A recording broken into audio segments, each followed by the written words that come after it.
Hi friends, എല്ലാവർക്കും പൊടീസ് വേൾഡിലേക്ക് സ്വാഗതം. ഇന്ന് നല്ല ഹെൽത്തി ആയിട്ടുള്ള റാഗി ഇഡ്ഡലിയുടെ റെസിപ്പിയുമായിട്ടാണ് ഞാൻ വന്നിട്ടുള്ളത്. അപ്പോൾ ഈ റെസിപ്പി നിങ്ങൾക്ക് ഇഷ്ടപ്പെട്ടാൽ പ്ലീസ് വീഡിയോ ഒന്ന് ലൈക്ക് ചെയ്യണേ. അപ്പോൾ ആദ്യമായിട്ട് കാണുന്ന കൂട്ടുകാരൊക്കെ ഉണ്ടെങ്കിൽ ചാനലൊന്ന് സബ്സ്ക്രൈബ് ചെയ്ത് സപ്പോർട്ടും കൂടി ചെയ്യണേ. അപ്പോൾ നമുക്കിതെങ്ങനെ തയ്യാറാക്കണേ നോക്കാം. ഇഡ്ഡലി തയ്യാറാക്കി എടുക്കുന്നതിനായിട്ട് ഞാനിവിടെ 1.5 കപ്പ് അളവിലാണ് റാഗി എടുത്തിട്ടുള്ളത്. അതൊരു പാത്രത്തിലേക്ക് ഞാൻ ഇട്ട് കൊടുക്കുകയാണ്. ശേഷം ഇതിലേക്ക് ഒരു 1/2 കപ്പ് അളവിൽ ഉഴുന്നും കൂടി ചേർത്ത് കൊടുക്കുന്നുണ്ട്. അതുപോലെ തന്നെ ഒരു 1/2 കപ്പ് അളവിൽ ഇഡ്ഡലി റൈസും കൂടി ചേർത്ത് കൊടുക്കുകയാണ്. ഇപ്പോൾ ഇത് കയ്യിലില്ല എന്നുണ്ടെങ്കിൽ നമുക്ക് പച്ചരി ആണെങ്കിൽ ഉപയോഗിക്കാവുന്നതാണ്.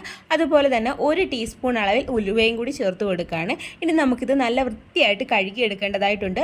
കാരണം ഈ റാഗിക്കകത്തൊക്കെ ഒരുപാട് പൊടിയും അഴുക്കും ഒക്കെ ഉണ്ട്. അപ്പോൾ ഒരു 3-4 പ്രാവശ്യം നല്ലതുപോലെ വാഷ് ചെയ്തിട്ട് എടുക്കാം. അപ്പോൾ ഇതാ നമ്മുടെ റാഗിയും അരിയും ഒക്കെ ഞാൻ നല്ല വൃത്തിയായിട്ട് കഴുകി എടുത്തിട്ടുണ്ട്. ഇനി നമുക്കിതിലേക്ക് കുറച്ച് വെള്ളം ഒഴിച്ചിട്ട് നമുക്കിതൊന്ന് സോക്ക് ചെയ്യാൻ വേണ്ടിയിട്ട് വെക്കേണ്ടതായിട്ടുണ്ട്. ഞാനിവിടെ ഒരു 6 മണിക്കൂറാണ് സോക്ക് ചെയ്യാൻ വേണ്ടിയിട്ട് വെക്കുന്നത്. അപ്പോൾ നമുക്ക് അത് കഴിഞ്ഞിട്ട് കാണാം. റാഗിയൊക്കെ കുതിരാൻ വെച്ചിട്ട് ഇപ്പോൾ ഒരു 6 മണിക്കൂറായിട്ടുണ്ട്. നല്ല രീതിയിൽ കുതിർന്ന് വന്നിട്ടുണ്ട്. ഇനി നമുക്കിതൊരു മിക്സിയുടെ ജാറിലേക്ക് ഇട്ട് കൊടുക്കാം. ഞാനിവിടെ 2 പ്രാവശ്യമായിട്ട് ഇട്ടിട്ടാണ് അരച്ചെടുക്കുന്നത്. അതുകൊണ്ട് കുറച്ച് മാത്രമേ ഇട്ട് കൊടുക്കുന്നുള്ളൂ. ഇനി ഇതിലേക്ക് കുറച്ച് ഐസ് ക്യൂബ്സും കൂടി നമുക്ക് ഇട്ട് കൊടുക്കാം. കാരണം മിക്സി ചൂടാവാതിരിക്കാൻ വേണ്ടിയിട്ടാണ് ഐസ് ക്യൂബ്സ് ഇട്ട് കൊടുക്കുന്നത്. ഇനി ഇതിലേക്ക് ആവശ്യമായിട്ടുള്ള വെള്ളവും കൂടി ഒഴിച്ചിട്ട് നല്ല സ്മൂത്തായിട്ടൊന്ന് അരച്ചെടുത്തിട്ട് വരാം. അപ്പോൾ അത് ഞാനൊന്ന് അരച്ചെടുത്തിട്ട് വന്നിട്ടുണ്ട്. ഇനി നമുക്കിതൊരു കടായിലേക്ക് അങ്ങ് ഒഴിച്ചു കൊടുക്കാം.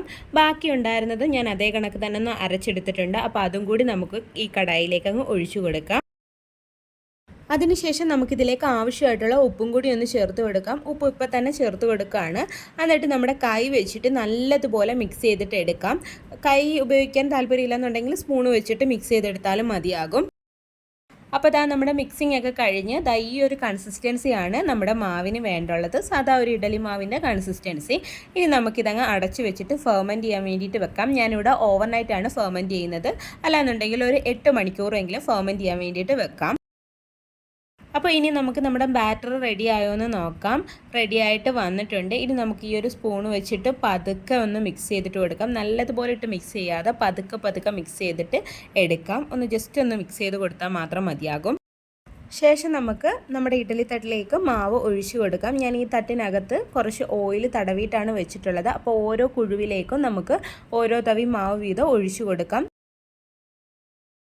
അപ്പോൾ കുഴുവിലെല്ലാം ഞാൻ ഒഴിച്ചെടുത്തിട്ടുണ്ട് മാവ്. ഇനി നമുക്ക് ഒരു ഇഡലി ചെമ്പിലേക്ക് വെച്ച് കൊടുക്കാം. ഇഡലി ചെമ്പിൽ വെള്ളം ചൂടാക്കാൻ വേണ്ടിയിട്ട് വെച്ചിട്ടുണ്ടായിരുന്നു. അപ്പോൾ അതിൻ്റെ മുകളിലേക്ക് ഞാൻ ഇറക്കി വെച്ച് കൊടുക്കുകയാണ്. ഇനി നമുക്കിതൊരു അടപ്പ് വെച്ച് അടച്ചിട്ട് കുക്ക് ചെയ്തെടുക്കാം. ഒരു മീഡിയം ഫ്ലെയിമിൽ ഒരു 10 മിനിറ്റ് കുക്ക് ചെയ്തിട്ട് എടുക്കാം.